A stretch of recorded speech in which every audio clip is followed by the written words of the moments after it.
There's a lot of optimism in the markets heading into this weekend. And in this video, I'm going to break down whether you should be long or short and how to really manage your risk in this time period where other asset classes like the stock market and commodities are doing very good numbers, but crypto is probably the most uncertain of all. So in this video, I'm going to go over what I am doing to navigate in this market and how you should be managing your risks during this time period. And overall, are we expecting upside, or has this tariff news brought too much uncertainty and maybe even disappointment to the downside? Let's go ahead and jump right into it, guys. If you're new to the channel, as always, like the video down below and subscribe to the channel for more every single week here on In the Game. We have you covered across everything you need to win across crypto and prediction markets. And of course, a big shout out to our sponsors here on the channel. And if you need a place to trade the aforementioned crypto markets, look no further than Gravity. Gravity is the premier DEX for perps on ZK Sync, and they have a massive airdrop right around the corner. So if you trade on Gravity, you will earn points towards a future airdrop. So check out Gravity down below in the description. Now let's go ahead and dive right into it. And with this recent trade deal, I know a lot of people are wondering, is this finally what we needed to get over the hump and have some upside in the crypto markets? As just today, even still, commodities, silver surges past $100 an ounce for the first time in history. And yes, we are in the middle right now of what feels to be a commodities super cycle. I saw a hilarious tweet that was like, all these people that lined up to buy gold like a month ago, and we were all making fun of them that they were buying the top. They're even up 15% on their gold trade. So it's pretty crazy what's happening right now in the metals market.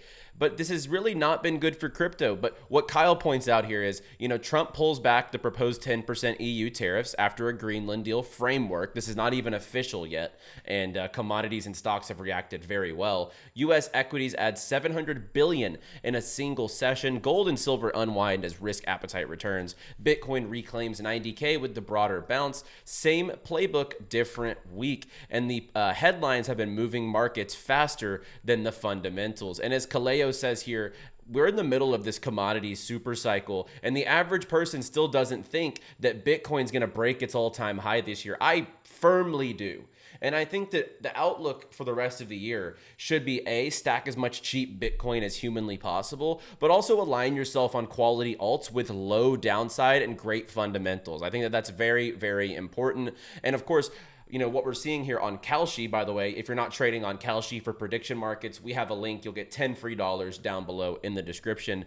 They say that our traders forecast that Bitcoin will not hit new all-time highs this year. I actually don't see a scenario where this doesn't happen. Midterms, Trump's going to want to pump crypto. It was huge in his rhetoric whenever he got elected. And the better that all markets are doing, it'll help his approval ratings and therefore help the next candidate coming in behind Trump. So for me, I think it's exactly this. You buy the fear in situations like this. We see Coinbase, on-chain has been very hot recently. They're announcing now you can trade millions of Solana tokens directly on Coinbase. Grayscale files for a BNB ETF, which leads me into, some of these altcoins that are just looking very, very cheap at this point in time. I think that BNB probably should be at the top of your list. It's very boring. And from a price perspective, people are going to say, well, it's expensive. But if you look at even just the yearly chart, this thing got up to $1,300, sitting under $900.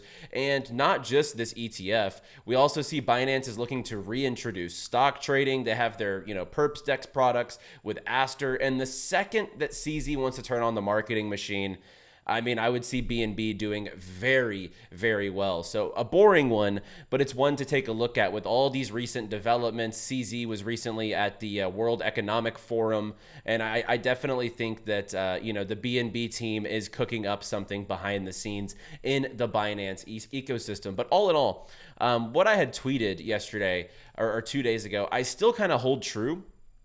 If we go look here,